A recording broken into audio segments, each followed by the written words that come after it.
What's up guys, Derek here, and today we're gonna be going over my Filmbot part. It's been 21 years since its release. I haven't watched my part in like 10 years, so I figured I might as well watch it and give some commentary, kind of reminisce, and share some of the experiences with you guys. Filmbot Files, released in 2005. Filmed and edited by Michael Stanfield, AKA Makendo. Makendo gets in their quote is from Daryl Angel. A little more background to the video. My own personal background, let's see. Filmbot was released on my 21st birthday. The premiere was March 5th, 2025. Nobody probably remembers that but me, because that was like, or no, it was March 4th, 2025. And we like after partied into my birthday. That night was great. We premiered it in Torrance. A bunch of homies showed up. Day1 showed up. I actually didn't meet Mike and the gang until like the year before. I had already had like more than half my part filmed, and that was filmed by Brian Parker. That included the Varial Heel Crook and like a bunch of the other shit. So all the VX2 stuff that's in the video is from my buddy Brian Parker. I had met Daryl on a trip to the first Wallenberg contest, and I gave Ears my sponsor video for Venture. Daryl saw it. He instant messaged me. He's like, do you know Makendo, or do you know Mike Stanfield? He wasn't even Makendo yet. Do you know Mike Stanfield? And I was like, I'm familiar with him, you know, like amateur video. He's a Darkstar TM, I'm gonna send him your tape. I'm like, cool. Daryl sends Mike my tape, and then Mike hits me up, and not so interested in like hooking me up with Darkstar boards, but he's interested in getting that Varial Heel Crook for the Filmbot video. So he started going back and forth or whatever with Brian to figure out if he could get it, because I think Brian was shopping it around to 411 for a opener at the time. And then I started skating with Mike. So I started going out with him, and I kind of met D-roc a little bit before that. The first couple times I went out with Mike, I was just getting clips quick, which is very unusual. Then we went out to the Courthouse one night, and I just cranked out like 3 or 4 tricks. And jokingly, I was like, yo, what's up with a part? And he was like, well, let me ask the boys, you know, because like they've been working on the video for a couple years. You know, I guess the boys approved it. 6 months later, the video came out. The song choice, Live from the PJs by the Executioners, featuring Ghostface and Black Thought from the Roots. How I found this song was one day I was just cleaning up the kitchen, and I had on like channel like 999 or whatever, where it was kind of like a direct TV for music. It was like the hip hop station or something like that. I heard this song, and you know, I'm a fan of like the upbeat shit, and and it had like the old school sample. What is this? And I ran over the TV. This is like 2004. There's no phone. So I just gotta like literally write down the shit. And then I like text it to Makendo. I'm like, this is the song. That's how that came about. Literally finding it on like channel 1032. If you guys are old like me and you guys are here for Filmbot, you guys know exactly what I'm talking about. Let's get it started. All right, cool. You got the Super 8 footage of D-roc on the Motorola Razr, and then you got the D-roc icon. Pause. So these graphics are made by Garrett Kwan. Shout out to Garrett Kwan. I think he like works at Krelltap now, but he did the intro, he did all this stuff. So, you know, they threw in the new era hat and the D-roc. D-roc was, the first person to call me D-roc was my older cousin when I was like 17 years old. All the OGs still call me D-roc. First line, butter benches in Fullerton that we took there. Half cab nose, 270 heel at the Pomona spot. So, pause. So I love these Pomona benches. If you guys couldn't tell, I had lines, multiple lines in this video. I had lines in all my video parts.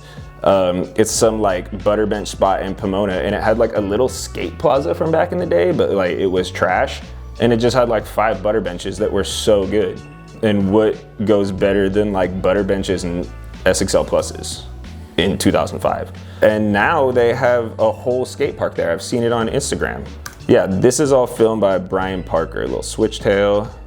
And then the mobbest kickflip crook you've ever seen. Dude, I could barely ride a skateboard back then. Like I could do all these tricks. Switch blunt down San Clemente, nollie front nose. I love that rail. Any little short rail, pause, nollie heel crook. So this is the same day. We went to the little 6-day rail at San Clemente High School or whatever. It was super fun, dude. We went with the whole Filmbot crew, Robert Lim, Ryan Lay switchback lipped it. He was like 15 years old or something when he switchback lipped it. That was kind of crazy.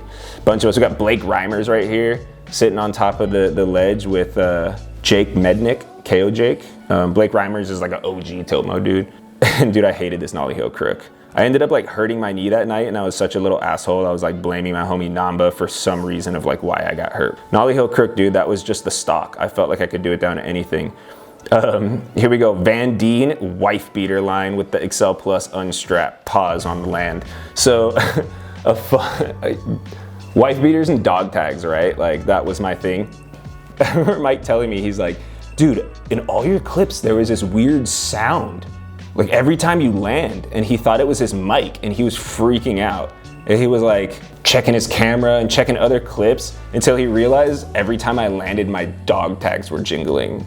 How ridiculous. Little nollie shove it, 5-0 shove it. All right, here we go, Belmont Shores. That night we skated with Sven Kilchman, Sebastian Hepp, and Guy Campin. We went to Belmont. It was like everybody was on that night. Sven's just insane. Like he was just ripping. And then this other dude, Sebastian Hepp, was this other killer from Switzerland too. And then we ended up going to the Courthouse, of course. We went to go to the Courthouse rail after that. The sesh was just lit. Like Sebastian did the kickflip back Smith in the video. Sven did a switch big spin board slide. I was trying nollie heel flip frontside nose grind. I'm pretty sure DeVille just like came out of the bushes, out of the dark, and just started shooting sequences.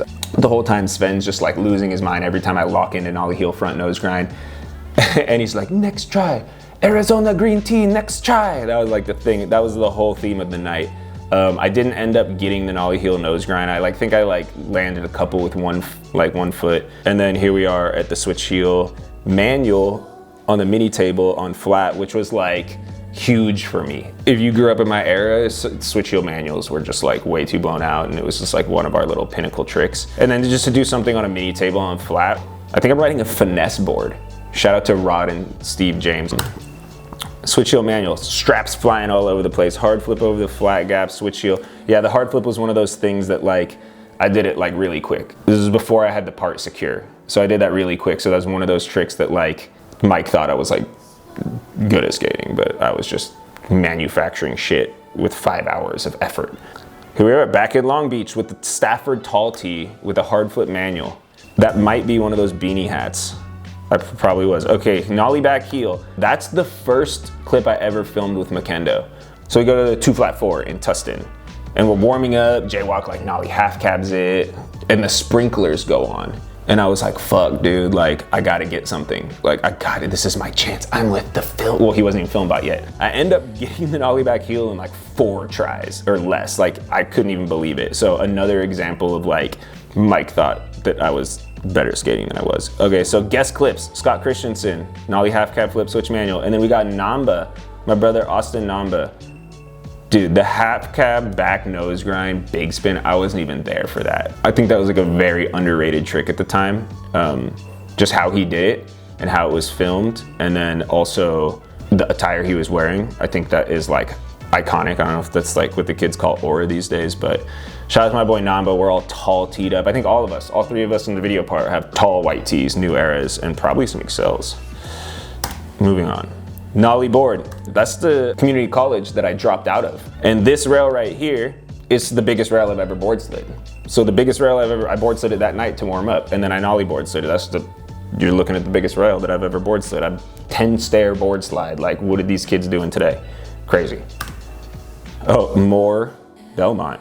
We got some Costin 6s. This one's filmed by Brian Parker. You can tell by the VX2.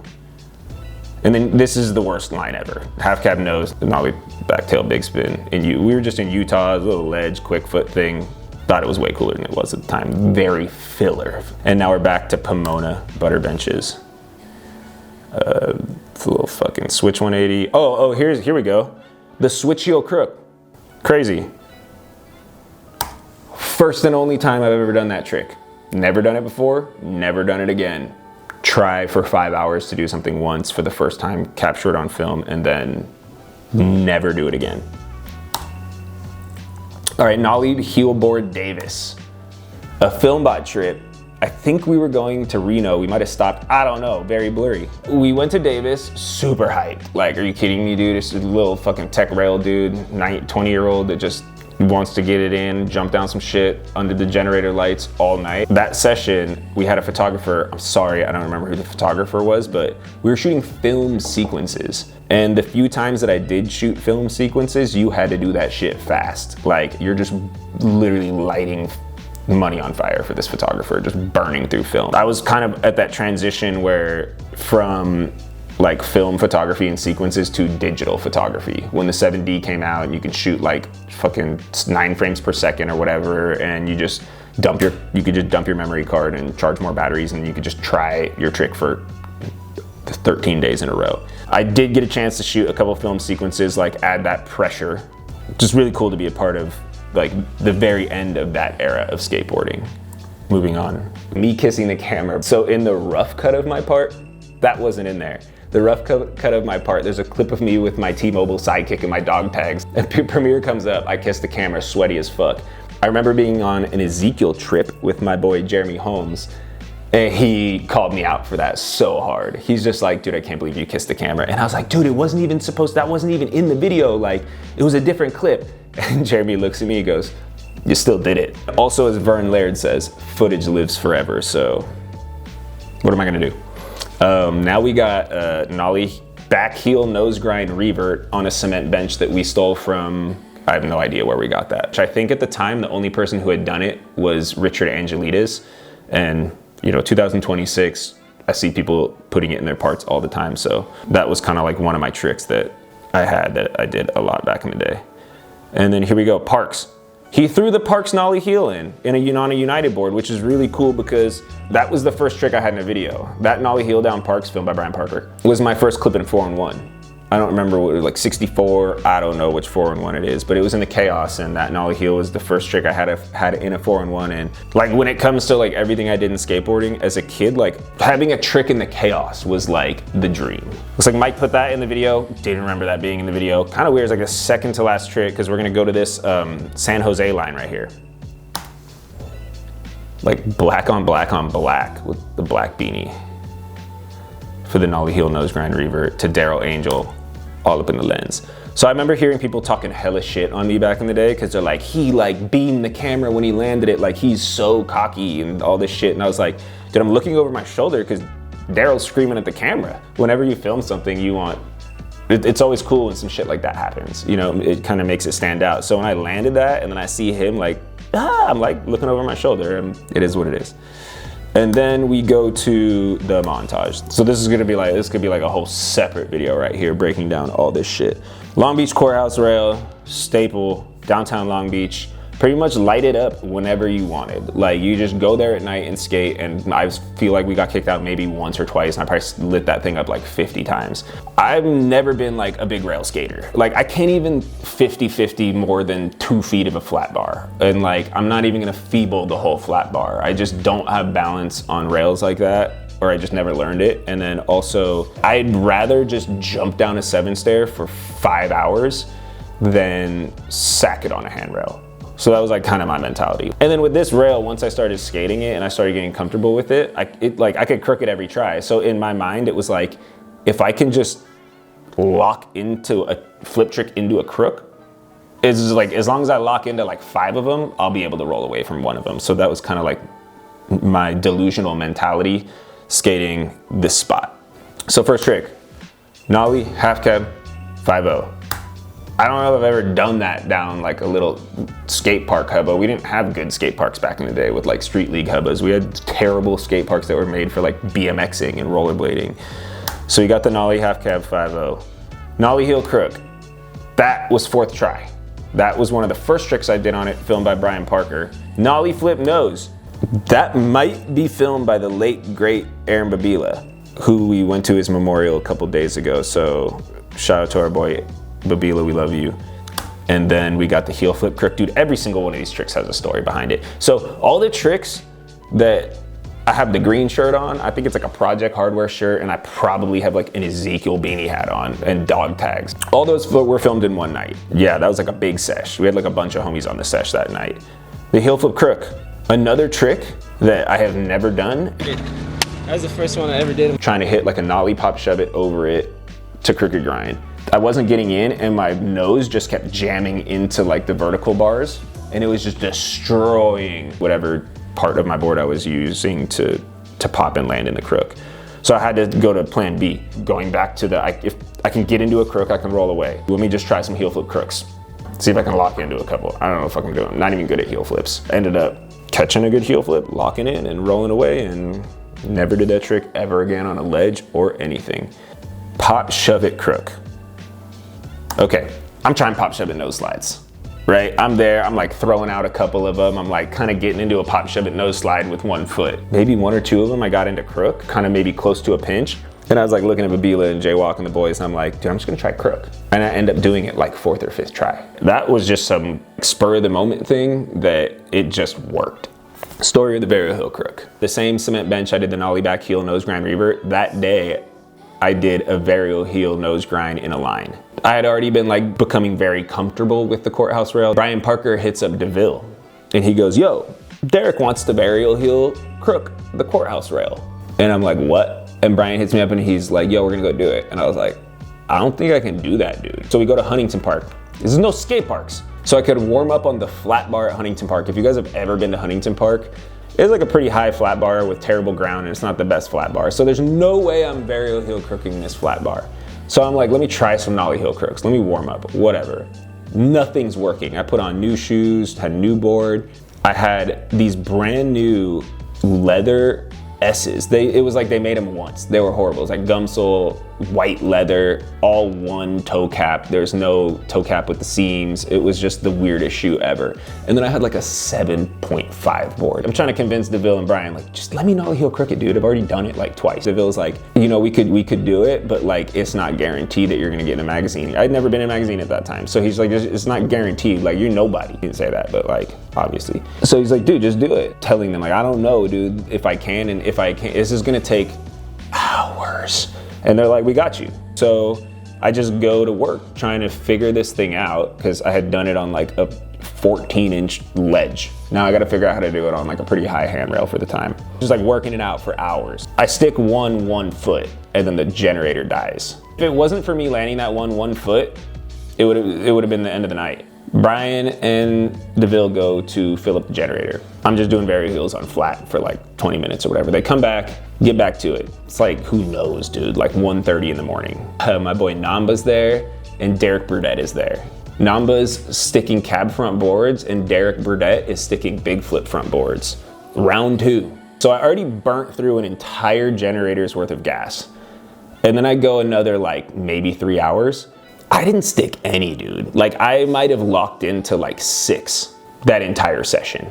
I just hear Brian's like, yo D, it's running low again. From what I remember, I feel like I locked into 1 and then I like locked into 2 and then I just felt my feet land on it and just did whatever I could do to roll away. I rolled away and at that moment I knew that I was gonna be in skateboarding.